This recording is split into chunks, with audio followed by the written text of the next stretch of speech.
안녕하세요, 구독자 여러분. 조이스박입니다. 저는 영어 교육자로 30년이 넘게 영어 교육을 계속 해오고 있습니다. 읽기를 인간이 어떻게 하는가, 이 부분에 대해서 말씀을 드려야 하는데, 최근 뇌과학이 발달을 했잖아요. 그러면서 우리 뇌가 어떻게 읽는지에 대한 기제가 많이 밝혀졌습니다. 일단 인간은 태어났을 때 모든 것을 그래픽 정보로 처리하게 됩니다. 그러나 인간이 음성 언어를 하는 능력은 선험적으로 가지고 태어났지만 문자 언어를 읽는 능력은 선험적이지 않습니다. 그래서 우리 뇌가 그래픽 정보 처리 과정에서 문자 읽기 처리로 왔을 때 엄청난 변화를 겪게 되거든요. 아이에게 문자를 가르칠 때 이런 거 꼭 보셨을 거예요. 영어에 B하고 D하고 헷갈려 합니다. 이걸 헷갈려 하고 있다는 건 아직도 문자를 그래픽 인포메이션으로 처리하고 있다는 증거입니다. 그래서 어떻게 하면 우리 뇌가 찍을 수 있도록 만들어 주는가, 이게 사실은 읽기 교육의 핵심이 돼요. 일단 초창기에 읽기를 연구를 할 때 제일 먼저 한 게 뭐냐면 눈에다가 안구 추적기를 달아요. 안구 추적기는 기계에서 그래프를 그립니다. 사실 우리 눈이 지금 고정되어 있는 것 같지만 1000분의 1초 단위로 끊임없이 흔들리고 있습니다. 그럼 이렇게 쭉 그려지다가 한 번씩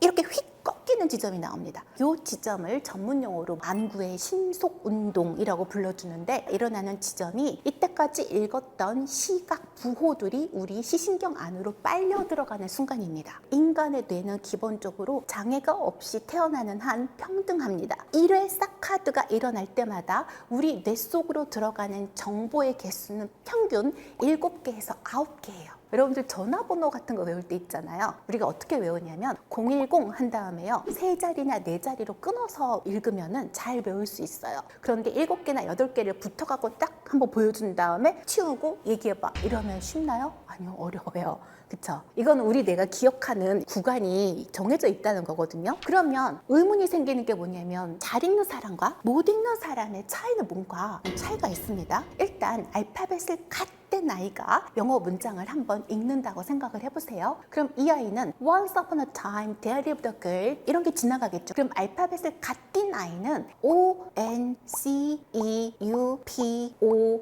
N, A, 얘 9개는 이겁니다. 그럼 지금 레터 하나하나 읽은 거잖아요. 이거밖에 못하니까. 그러면 레터 단위에서는 의미가 있나요? 없습니다. 그런데 이제 읽기를 좀 배운 아이가 있어요. 이 아이한테 똑같은 글을 읽어보라고 합니다. 그럼 얘한테는 9개가 뭐냐면요, Once upon a time there lived a girl. 얘한테는 똑같이 9개가 들어가도 9개가 다릅니다. 더 잘 읽는 사람이 만약에 똑같은 글을 읽는다, Once upon a time 하나예요.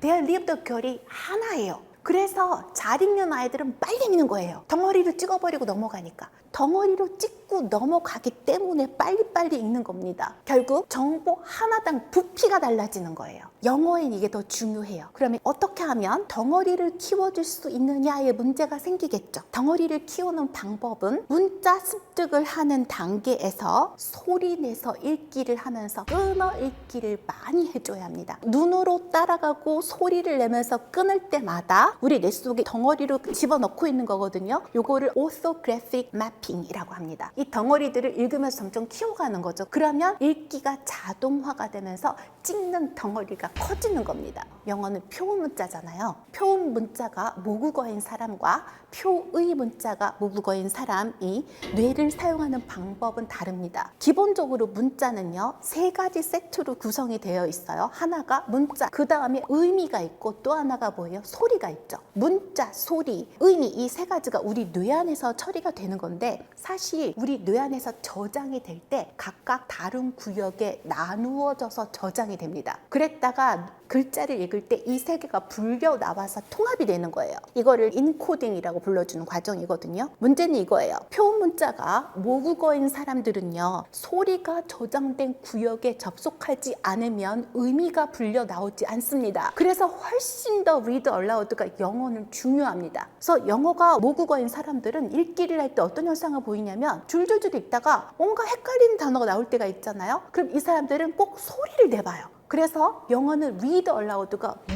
무엇보다도 중요합니다. 분명히 말씀드리는데 소리 내지 않으면 의미가 딸려 나오지 않습니다. 그래서 반드시 문자 습득 단계에서 굉장히 많은 read aloud를 해주는 것이 좋습니다. 영어를 할 때 더 잘하는 사람과 더 못하는 사람은 존재합니다. 그리고 영어를 읽는 기제 자체는 동일해요. 그런데 한국에서는 난독해가 문제입니다. 난독해가 정말 커다란 문제가 되고 있는데 이게 뭐냐면 너무 일찍 문자를 가르쳐서 생기는 폐예요. 이게 너무 조기에 문자를 가르쳤을 때 나중에 생겨나는 폐단이거든요. 그래서 기계적으로 문자는 소리 내어 읽으나 뜻을 이해하지 못하는 난독해 같은 경우에는요, 보통 발견이 되는 때가 3, 4학년입니다. 1, 2학년 같은 경우에는 외워버려요. 그러나 3, 4학년 정도가 되면 외워서 따라갈 수 없는 경지가 생기기 시작하면 학습 격차가 벌어지기 시작하는 거예요. 그럼 난독해를 어떻게 교정을 해주느냐? 소리 내어 읽기 굉장히 많이 시킵니다. 그리고 태어날 때부터 언어에 타고난 사람이 있느냐라고 이제 질문을 하신다면 물론 있습니다. 그럼 언어 적성도 여러 가지가 있고요. 이제 언어 적성 중에 어떤 게 중요하냐면 음소를 구별하는 능력을 가지고 있는 사람들이 굉장히 언어를 잘 배울 수 있어요. 이 음소를 구별하는 능력 사실 모든 인간은 가지고 태어납니다. 그래서 이 아이가 어떤 언어를 하는 부모에게서 태어났냐가 중요한 게 아니에요.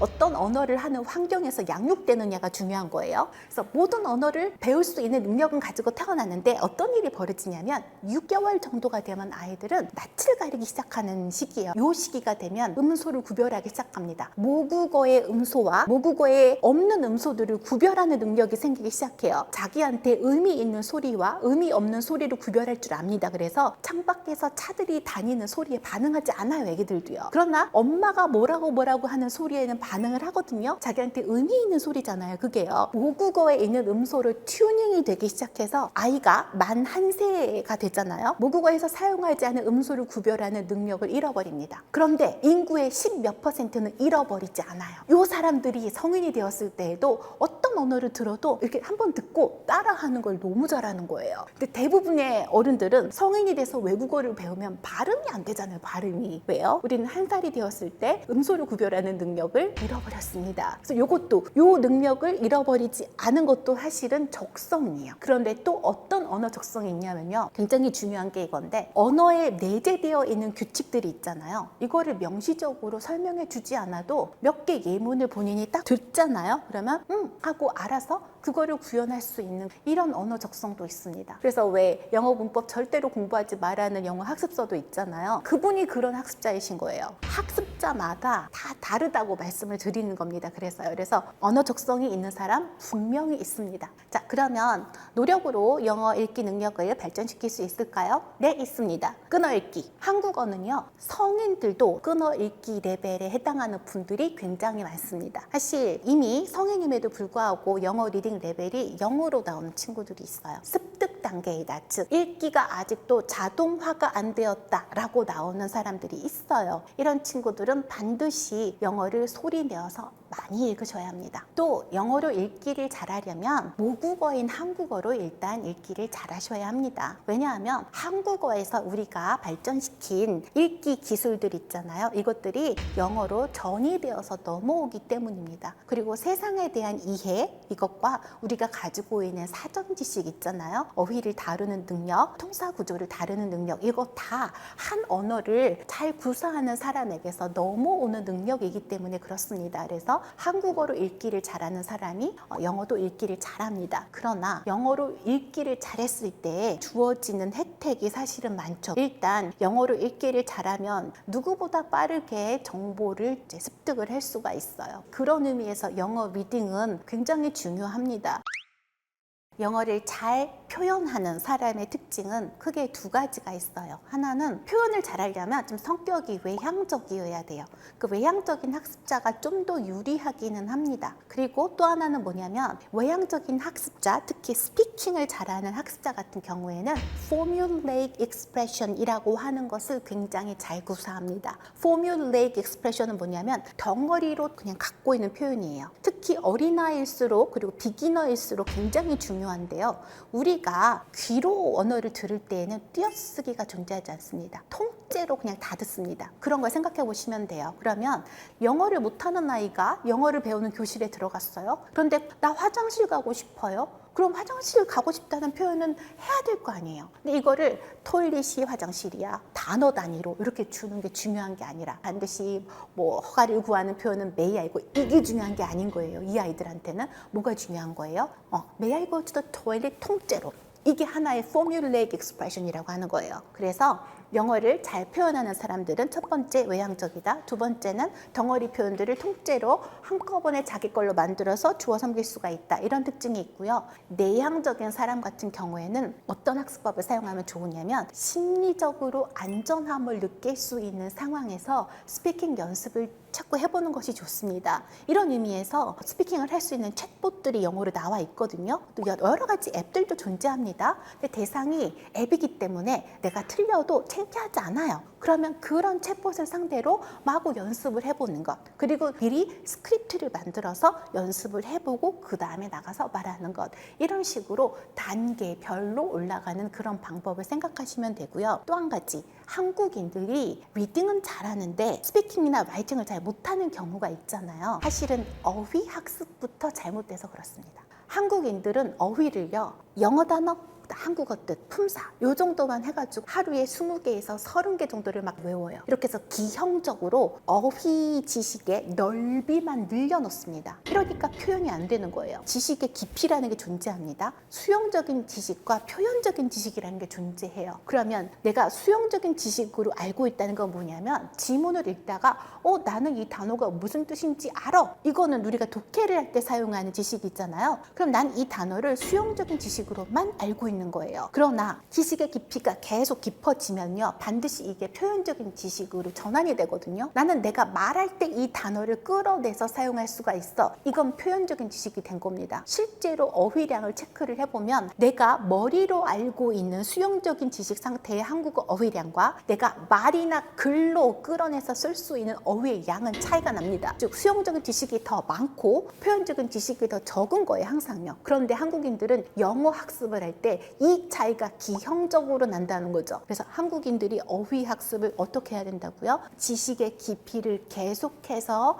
깊게 만드는 연습을 해야 된다라고 말씀을 드리면, 그럼 어떻게 깊게 하는데? 답은 물론 있습니다. 일단 에피소드로 어휘 분야의 세계적인 대가에 이제 셰릴 짐머만이라고 하는 학자가 있어요. 앉아있는 사람이 한 5, 60명 대부분 다 한국인들 박사급 이상 대학에서 가르치는 원어민들이 이렇게 앉아있었는데, 이 사람들한테 5개의 형용사를 주면서 크기 순으로 나열해보세요, 이렇게 얘기를 했어요. 그러면서 단어를 뭘 줬냐면 big, huge, gigantic, enormous 이런 거를 주고는 이거 순서대로 나열해보세요, 이렇게 얘기를 한 거예요. 그런데 거기 앉아있는 사람들 거의 대부분이 똑같은 순서로 나열을 했어요. 이거는 사전에 안 나와요. 똑같은 크다라는 여기 뜻이 있으면 어떤 게 더 큰지 지금 나열을 한 거잖아요. 이 정도의 어휘 지식의 깊이를 얻으려면 이 단어와 수동적으로 3,000번 이상 만나야 한다, 이렇게 얘기를 했어요. 수동적으로 라는 건 뭐예요? 리스닝이나 리딩으로 해요. 자동화가 일단 되면 자기 레벨에 맞는 책을 골라서 줄줄줄 읽기를 계속해야 되는 거예요. 그래야지만 리딩 실력이 늘어납니다. 그리고 읽기를 할 때, 특히 다독을 할 때 가장 중요한 거 뭐냐면 내 리딩 레벨에 맞는 지문을 골라서 읽으셔야 합니다. 네, 안녕하세요. Awesome English 채널 구독자 여러분. 저는 언어학을 공부하고 또 지금 영어 유튜브 채널을 운영하고 있는 주지후라고 합니다. 이 문제에 대해서는 질문을 저도 굉장히 오랫동안 받아왔기 때문에 우리가 처한 어떤 교육 시스템이나 이런 문제들이 분명히 없다고 할 수 없습니다만, 항상 문제를 좀 정확하게 진단을 해야 되는데, 영어가 한국어를 쓰는 사람들에게는 원래 어려운 언어가 맞습니다. 원래 언어들은 이제 약간 진화 생물학처럼 하나에서 분파돼서 이제 다른 언어로 갈래가 이제 뻗어나가는 건데, 쉽게 말해서 한국어는 영어가 속해 있는 저쪽 가족이랑 아무 관계가 없어요. 그러니까 완전히 남인 거죠. 그러다 보니까 그쪽 가족끼리 이제 공유하는 공통점이라는 것도 있을 거고, 그럼으로 인해서 이제 같은 그 친족 관계에 있는 언어들끼리는 서로 배우기가 좀 유용한데, 한국어 쓰는 우리한테는 영어라는 언어는 완전히 거의 외계인입니다. 그래서 언어적 공통점이 전혀 없기 때문에 거기서 기인하는 문제가 사실은 문제의 본질입니다. 솔직하게 말씀드리면 지금 우리나라에서 쓰고 있는 영어 그 영문법 용어들은 모두는 아니지만 거의 모두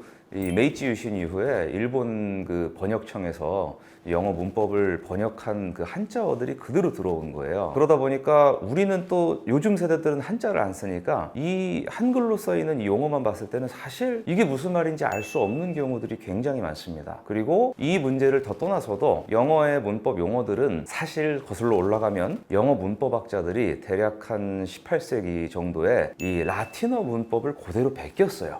근데 라틴어라는 언어는 여러분께서 아마 들어보신 적이 있겠지만 굉장히 고도로 체계화된 언어입니다. 그리고 또 지금은 쓰지 않은 언어고, 근데 그 언어에 쓰는 문법 체계를 그대로 베꼈기 때문에 어떻게 보면 영어가 자신과 맞지 않는 옷을 입게 되었습니다. 그래서 영어 자체가 갖고 있는 영어 문법의 모순도 있는데, 심지어 그것을 일본어에서 한자어로 번역한 거를 그대로 이제 우리가 직수입하다 보니까 오늘날 이제 한글 세대가 봤을 때는 이 용어가 도대체 뭘 의미하는지 알 수 없는 경우가 굉장히 많죠. 어떻게 보면 굉장히 당연한 현상입니다. 요거는 제가 좀 쉽게 설명을 좀 드리도록 하겠습니다. 이 영어라는 언어는 영국에서 쓰니까 우리가 지금 영어라고 부르는 건데, 원래는 영국 섬에는 영어가 없었습니다. 언제까지 없었냐면은 대략 서기 한 500년경까지는 영국은 전혀 다른 언어를 썼었어요. 그거를 켈트어라고 부르는데, 지금 아마 여러분이 이제 스코틀랜드나 아일랜드나 이 웨일즈 같은 데 보면은 게일어라는 언어를 씁니다. 이들이 쓰는 언어가 이 켈트어의 흔적이에요.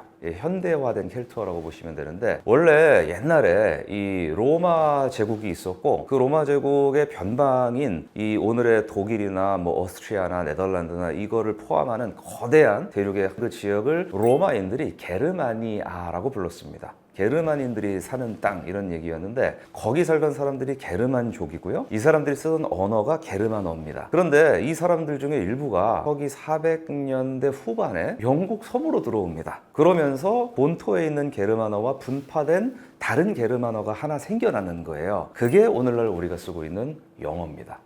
우리 언어는 사실 가장 가까운 건 일본어입니다. 그래서 아마도 이제 일본어 공부해 보신 분들은 처음에 빨리 느는 경험이 좀 있을 거예요. 그래서 애니로 일본어 배우신 분들이 있습니다. 근데 미드로 영어를 배우신 분들은 거의 없어요.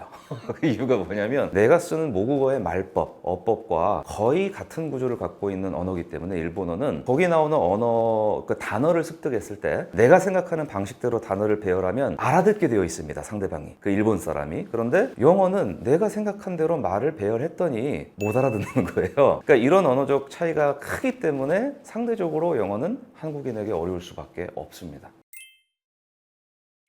영어 뇌라는 것은 사실 뭐 추상적 단어죠. 아주 구체적으로 제가 좀 정량화해서 말씀을 드리면, 사실 영어 뇌라는 것은 제가 의미하는 것은 영어로 말을 전개하는 방식을 습득하는 것을 의미합니다. 즉, 우리가 어떤 단어들을 영어로 많이 알고 있지만 실제로 그거를 문장으로 생성해내는데 어려움을 겪는 것이 한국인이 겪는 제1문제입니다. 즉, 내가 알고 있는 단어는 사실 부족하지 않아요. 여러분께서 중고등학교 또는 뭐 수능을 거치면서 셨던 단어들은 보통 영어 원어민들 중에서도 상당히 수준 있는 정도의 원어민들이 알 수 있는 단어들입니다. 그런데 내가 생각하는 말의 순서가 실제 영어 말의 순서와 일치하지 않는 거죠. 그래서 영어가 추구하는 영어권 화자들이 공통으로 알아들을 수 있는 단어의 배열 순서가 있고, 한국인들이 보통 하는 단어의 배열 순서가 있는데, 이 배열 순서에서 저 배열 순서로 넘어가는 것을 제가 이제 추상적으로 영어 뇌를 만드는 과정이다라고 표현합니다. 영문법에 대해서 많은 분들이 좀 오해를 하고 계세요. 왜냐하면 이건 여러분 잘못은 아닙니다. 솔직히 말해서. 왜냐하면 지난 길게 보면 70년 정도를 사실 영문법을 배워서 우리가 실질적 효과를 못 봤기 때문에 거기에 대해서 누구나 의문을 제기할 수 있다고 생각합니다. 그러나 우리 인류의 역사를 보면은 항상 뭐가 안 되면 그거를 깡그리 무시하고 새롭게 뭘 만들어야 된다는 강박에 시달립니다. 근데 이게 인간의 본성일 수도 있어요. 근데 이걸 그렇게 보시면 안 되는 게, 우리는 사실 영어 문법을 제대로 배운 적이 없습니다. 예를 들어서 여러분이, 제가 지금 이제 40인데 저 정도 나이대인 분들은 아마 학교 다니셨던 시절에 가만히 그렇게 보시면 영어 시간에 영어를 보질 않습니다. 한국어로 되어 있는데 한자어를 풀이하는 연습을 하죠. 즉, 관계 대명사가 뭔지를 배웁니다. 그러니까 관계대명사라는 이 한자어가 무슨 뜻인지를 배우고 시험을 보면은 사지선다로 돼서 이중 관계 부사에 해당하는 것은 무엇인지를 골라야 됩니다. 그러니까 이거는 우리가 영어의 말을 구성하는 법칙, 그걸 문법이라고 하잖아요. 그것을 배웠다고 하기가 어렵다는 얘기입니다. 즉 우리가 배운 거는 영어 문법을 해설해 놓은 영문법 학자들의 설명을 독해하는 연습을 한 것이고, 실제로 영어를 문장을 구성을 내가 해본 적이 한 번도 없습니다. 그렇기 때문에 이것은 문법을 배웠다라고 볼 수가 없다라는 겁니다. 언어 간의 차이에 있어서 한국어와 영어의 도드러지는 차이점이 크게 보아 두 가지가 있어요. 첫 번째는 말 배열 순서입니다. 근데 여기서는 정말 여러분께서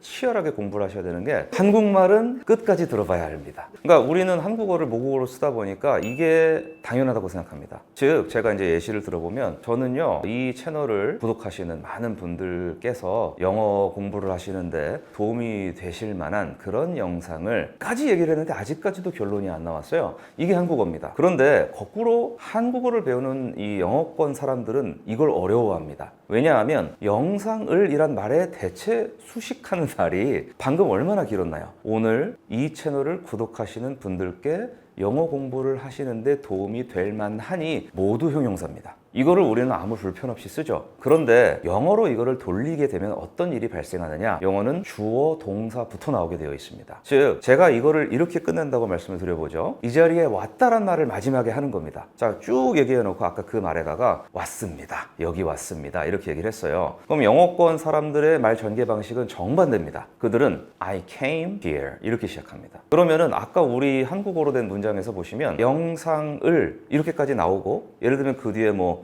녹화하려고 왔습니다 이렇게 끝났다고 한번 가정을 해볼게요. 그러면 영어로 치면은 어떻게 되냐면 I came here 하고 뒤에 녹화하려고가 그 다음에 나와야 됩니다. To record 이런 식으로. 그 다음에 뭐가 나와야 되면 영상을 이란 말이 나와야 돼요. A video 이런 식으로. 자, 이제 문제가 생겼습니다. 우리가 아무 불편 없이 쓰고 있었던, 여러분들께 영어 공부하시는 데 도움이 될 만한 이제 이 많은 말을 이제 시작해야 됩니다. 영어로는.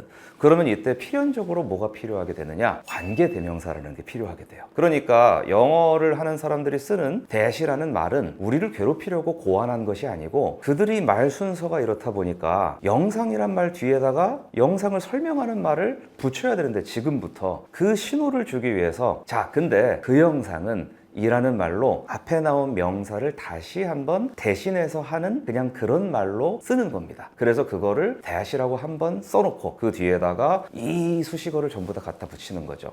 이게 첫 번째로 우리가 영어를 하는데 어려운 부분입니다. 우리가 무슨 말을 할 때 꾸미면 꾸미고자 하는 말이 많을수록 다 뒤로 가게 되는데, 이런 구조가 한국어에 없어요. 그래서 이렇게 말을 전개하는 거를 먼저 배우셔야 되고, 두 번째로는 한국어는 동사로 표현하는 걸 굉장히 좋아합니다. 예를 들어서 나는 한번 도전해 볼 거야, 나는 한번 해볼 거야 라는 얘기를 영어권 사람들이 할 때 보통 어떻게 하냐면 give a try라는 말을 씁니다. 그럼 여기서는 try라는 말은 사실 시도라는 명사가 된 거예요. a try 이렇게. 근데 거기다가 내가 give 주겠다란 말을 하죠. 근데 우리 중 그 누구도 나는 시도를 주겠다 이렇게 얘기하지 않고요. 그렇게 얘기를 하면은 따돌림을 당합니다. 그런데 영어권에서는 이것이 굉장히 일반적으로 쓰는 흔한 표현이다 라는 거를 생각해 보시면 표현적인 품사 사용의 차이가 굉장히 크다. 예, 이것도 또 하나의 우리에게는 좀 걸림돌이 되겠죠. 요거는 제가 실제로 느꼈던 적이 있어서 말씀을 좀 드리면, 제가 대학 시절에 굉장히 친했던 일본 친구가 있어요. 근데 일본어와 우리말이 거의 비슷하니까 이제 그 친구나 저나 솔직히 똑같은 고통을 안고 미국 대학 생활을 한 건데, 그 친구가 굉장히 말을 잘하고 글을 굉장히 잘 썼습니다. 발음은 물론 좀 일본식 발음이에요. 근데 이 친구의 문장 구사력이 정말 좋은 거예요. 그 왜 그런가 봤더니 관계대명사를 참 잘 사용합니다. 근데 제가 그래서 따로 한번 물어본 적이 있어요. 야, 너 일본어에 관계대명사가 없는 걸로 내가 알고 있는데 너 어떻게 이렇게 잘하냐? 그러니까 자기는 이게 핵심적으로 자기의 모국어에서 느끼는 영어를 배우는 데 있어서의 장벽이라고 자기는 느꼈다라는 거예요. 그래서 그 부분을 집중적으로 학습을 했다고 합니다. 그러다 보니까 자기가 생각하는 그 엄청나게 많은 그 수식하고자 하는 표현들, 예를 들면 아까 전에 말씀드린 대로 여러분께 도움이 될 만한 이런 말들을 전부 다 뒤로 갖다 붙일 수가 있는 거예요. 근데 이거를 한번 번 할 수 있게 되면은 글로 연습을 하게 되면 계속 늘거든요. 그래서 이 친구가 쓴 에세이를 보니까 원어민들이 쓰는 것처럼 결론과 주장이 먼저 나오고 후식하는 말이나 나머지들이 뒤쪽으로 가는 전형적인 영어식 구조로 되어 있습니다. 그러면서 이제 저희가 같은 또 학부를 다니니까 2학년, 3학년 이렇게 시간이 지나면서 저희들의 구어가 같이 늘잖아요. 그러니까 이 친구는 글로 이미 연습이 돼 있으니까 어딜 가서 발표를 하거나 이래도 교수님들이 참 자네는 논리력이 좋아. 어떻게 이렇게 문장 구사력이 좋은가 이렇게 말씀을 하시고 저는 그 친구보다 굉장히 발음은 더 좋았을지언정 한 3학년이 될 때까지 그 친구를 못 뛰어넘었던 것 같습니다.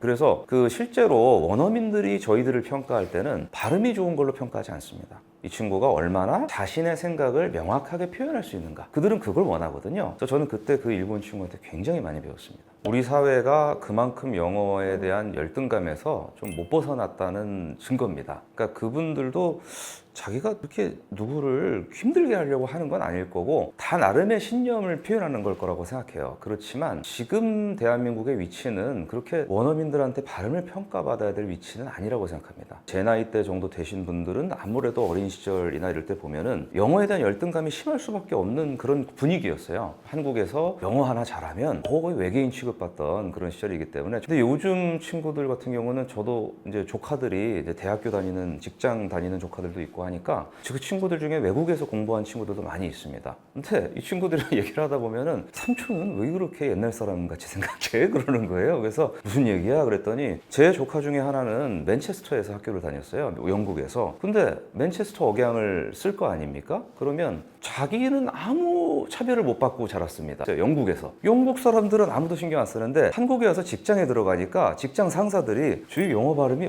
서투르네 이러는 거예요. 우리는 미국식 영어만 이 원어민 영어라고 생각을 하고 맨체스터 억양을 들어본 적이 없으니까. 그러니까 이제 저희 조카가 그 맨체스터 억양을 쓰는 걸 듣고 직장 상사분들이 저 영어 잘한다고 뽑았는데 발음이 좀 안 좋아. 근데 이게 무의식적인 대중의 생각일 수 있습니다. 그러니까 우리가 이런 생각을 그대로 이제 우리의 좀 아래 세대한테 알게 모르게 좀 이렇게 보이고 있지 않나. 예, 그런 생각이 좀 들어요.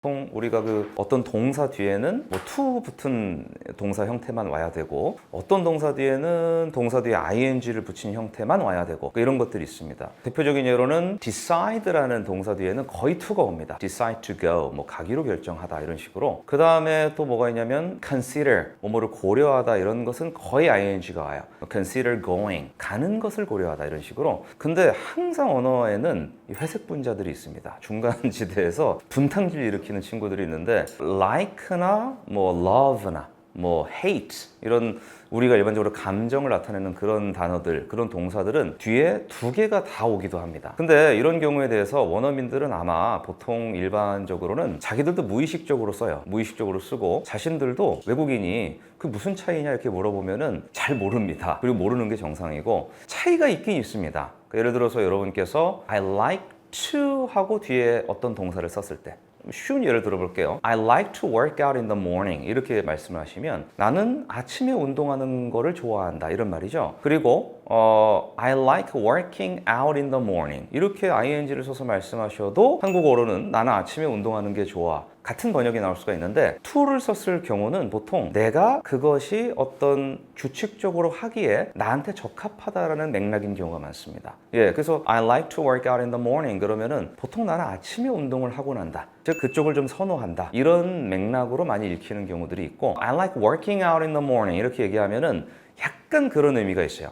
아침에 운동하는 느낌이 좋다. 즉 아침에 운동했을 때 그 느낌이 나는 좋아. 그래서 나는 아침에 운동하는 게 좋아. 이렇게 얘기를 하는 차이가 있죠. 그런데 여기까지는 원어민들도 제가 이렇게 설명을 해주면 원어민들이 오히려 어떤 반응을 보이냐면 깜짝 놀랍니다. 자기가 평생 그렇게 써왔다는 것을 그때 아는 거예요. 그래서 우리가 사실 그 정도까지 매번 알면서 쓸 수 있느냐? 불가능하죠. 그렇지만 원어민들이 뭐 써놓은 텍스트나 그들이 한 발화를 우리가 해석하는 과정에서는 그런 디테일을 가끔 뭐 파악할 수는 있습니다. 이거를 알고 나면 보입니다. 그렇지만 원어민들은 어차피 자신들의 삶에서 그런 거를 공부할 일이 없기 때문에 정작 원어민들 자신들은 그런 차이가 있는지는 그 설명을 듣고 나서 깨닫는 경우들이 있어요. 근데 역으로 외국어로 우리가 배우기 때문에 오히려 알고 있으면 내가 뉘앙스를 표현할 때 겪는 문제를 어느 지점에서 해소해 줄 수는 있죠. 안녕하세요. 저는 서울 논현동에서 피부과를 진료하고 있는 의사 이상욱이라고 하고요. 제가 2018년도부터 자기계발 컨텐츠를 주로 이제 업로드를 하고 공부 방법에 대한 유튜브 채널을 운영을 하면서 긍정에너지 토리파라는 채널명으로 아마 여러분들께서도 아시는 분들도 계실 거고 모르시는 분들도 있을 거라고 생각을 합니다. 네, 저는 이상욱이라고 합니다. 반갑습니다. 무조건 있죠. 제가 공부뿐만 아니라 예를 들면은 뭐 유튜브를 하든 아니면은 어떤 게임을 하든 어떤 놀이를 하든 사실 조금 더 막무가내로 가서 막 바로 하는 게 아니라 어떤 전략과 전술을 기반으로 한 다음에 그 다음에 이제 공부를 하거나 아니면 운동을 하거나 이런 약간 효율적으로 하는 것에 조금 더 집중을 하는 스타일이었어요. 그래서 내가 이왕 공부를 할 거면 각 과목별로 어떤 식으로 내가 공부를 했을 때 최적화를 시킬 수가 있고 조금 더 효율적으로 공부를 할 수 있을지에 대해서 좀 생각을 많이 하는 캐릭터거든요. 누구나 공부 방법이 자기만의 스타일이 다 있겠지만 여러분들도 마찬가지겠지만 저는 제 나름대로의 과목별로 제가 공부하는 그런 방법, 전술들이 다 있어요. 저는 막 제가 뭐 말하기를 잘한다거나 그런 건 아니에요. 근데 이제 의학을 전공을 하다 보면은요 전부 다 이제 책들이 다 영어로 적혀 있어서 제가 좀 여러분들께 도움을 드릴 수 있는 거는 한국식 영어 시험이라든지 그리고 우리가 리딩이라든지 영어를 보고 읽는 거라든지 영어 단어라든지 이런 것들을 어떻게 하면 조금 더 빠르고 효율적이고 그리고 장기 기억으로 갈 수 있을 정도로 암기를 하는지에 대해서 좀 도움을 드릴 수가 있을 것 같아요. 우리나라 사람들이 일단은 영어 자격증이나 시험이나 이런 것들을 준비하시는 분들이 굉장히 많잖아요. 근데 딱 시간이 정해져 있어요. 그거를 뭐 1년이고 2년이고 3년이고 질질 끄는 게 아니라 단기간에 우리가 예를 들면 2달이나 3달에 이렇게 단기간에 어떤 성적을 딱 만들어야 되고 자격증을 딱 만들어야 되거든요. 그렇기 때문에 시간은 제한되어 있고 결과물을 내야 되는 그런 너무 힘든 상황에 좀 빠져 있는 분들이 너무 많기 때문에 당연히 남들보다 혹은 일반적인 공부 방법보다 훨씬 더 효율적으로 하면은 남들보다 2~3배 정도 좀 더 빠르게 결과를 낼 수 있기 때문에 영어 공부에 있어서도 당연히 효율적인 공부 방법이 필요합니다.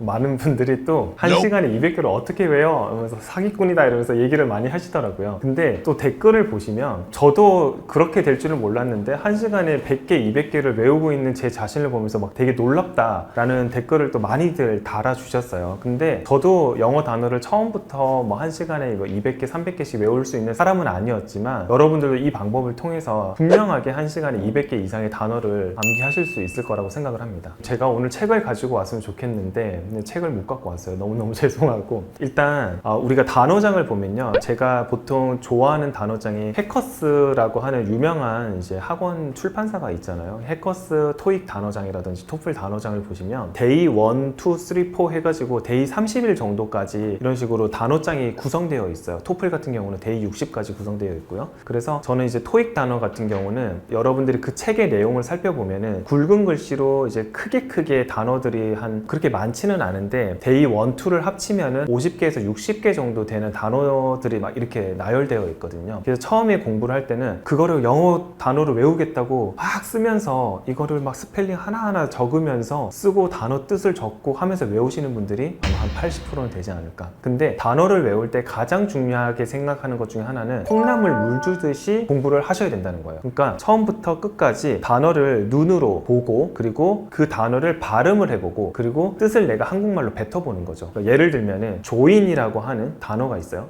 Join 이라고 하는 단어가 있는데 join 그리고 참여하다 이런 식으로 한국말로 이렇게 뱉어보는 거죠. 그런 식으로 못 외워도 좋아요. 내가 100% 스펠링을 몰라도 좋아요. 그래서 그 join이라고 하는 단어를 보고 발음을 해보고 귀로 듣고 그리고 그 뜻을 한국말로 뱉어보는 거예요. 그 위에 뭐 예를 들면 man이라고 하는 단어가 있어요. man, 남자 이런 식으로 계속 뱉어보면서 쭉 그냥 처음부터 끝까지 내려가면서 발음을 해보시는 거예요. 그리고 한국말로 반드시 뜻을 뱉어보는 거. 그렇게 해가지고 처음부터 끝까지 내가 만약에 오늘 예를 들면은 데이 1, 2를 공부하기로 했어요. 그럼 처음부터 끝까지 데이 1에서 데이 2까지 쭉 한번 얘기를 해보는 거예요. 그 다음에 다시 처음으로 돌아갑니다. 콩나물 물 주듯이 처음부터 다시 똑같은 패턴으로 다시 반복을 해요. 그런 식으로 한 3번 정도를 반복을 합니다. 내가 어떤 뜻인지는 알게 됐어요. 근데 이제 한국말로 이걸 아웃풋을 하는 연습을 하셔야 되는데 조인이라고 하는 거를 옆에 있는 한국말을 가려서 여러분들이 한국말의 뜻이 무엇인지를 뱉어보는 거예요. 조인을 보고 한국말로 참여하다 라고 뱉을 수 있을 정도가 되셔야 된다는 거죠. 그래서 처음에는 콩나물 물 주듯이 3번에서 5번 정도를 한국말로 뜻을 얘기를 해보면서 그리고 나중에 어느 정도 익숙해졌을 때는 한국말로 되어 있는 뜻을 가리고 여러분들이 영어를 보고 한국말로 뜻을 뜻을 얘기를 해보는 그런 이제 방법들을 이제 하시는 거죠. 자, 그런 식으로 여러분들이 한번 이제 뜻을 한번 정리를 했어요. 근데 이제 세 번째로 이제 볼 때는 이 영어를 봤는데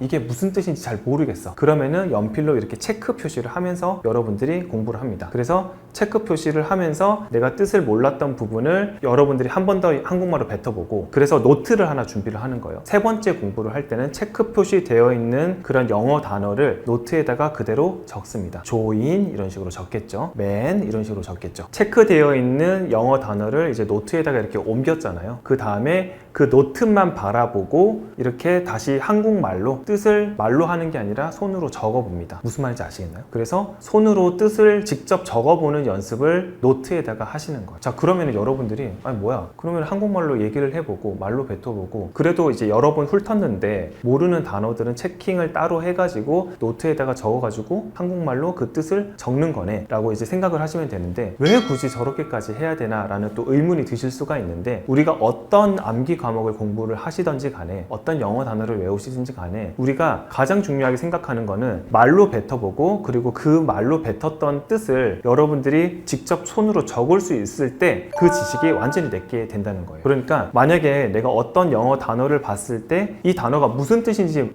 조금 아리까리해, 그리고 이 단어가 대충 알 것 같아, 그냥 뭐 뉘앙스로 알 것 같아 라고 생각이 드시는 단어는 여러분들이 모르시는 단어예요. 그래서 그 단어를 직관적으로 여러분들이 봤을 때 말로 뱉어낼 수 있을 정도, 그리고 손으로 그 뜻을 정확하게 적을 수 있을 정도가 되셔야지 그 단어를 여러분들이 비로소 아시게 되는 거죠. 자, 요약을 할게요. 처음에는 눈으로 입으로 한번 뱉어보면서 콩나물 물 주듯이 쭉 한번 보는 거, 그 다음에 한국말 뜻을 가리고 여러분들이 그 뜻을 말로 뱉어보는 거. 그래도 모르는 단어들은 노트를 따로 만들어서 영어 단어를 적고 그 노트만 바라본 상황에서 한국말로 그 뜻을 한번 더 적어보는 거. 요게 영어 단어 외우는 거의 핵심 포인트예요. 그래서 콩나물 물 주듯이 하되 마지막은 단단하게 내가 손으로 적어 나가는 단계까지 하시면은 좀 완벽한 영어 단어 암기가 좀 되지 않을까 싶어요.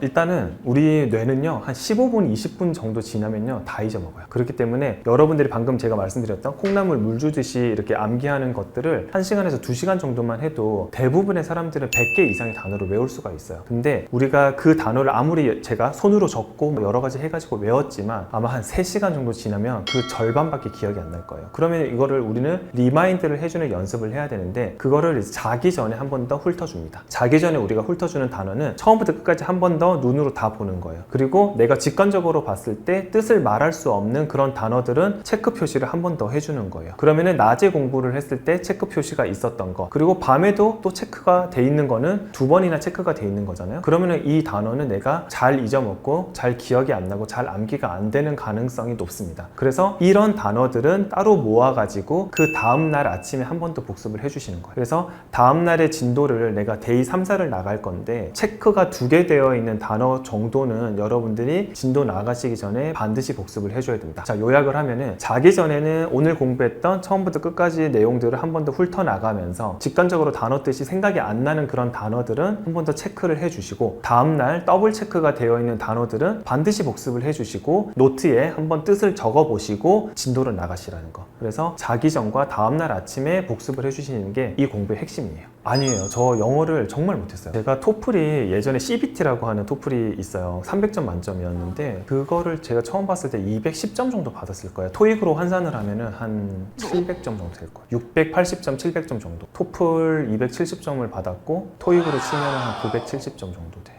일반적으로는 그냥 지나가도 되는데, 제가 아까 말씀드렸듯이 이 단어를 봤는데 되게 어설프게 왜 그런 거 있잖아요.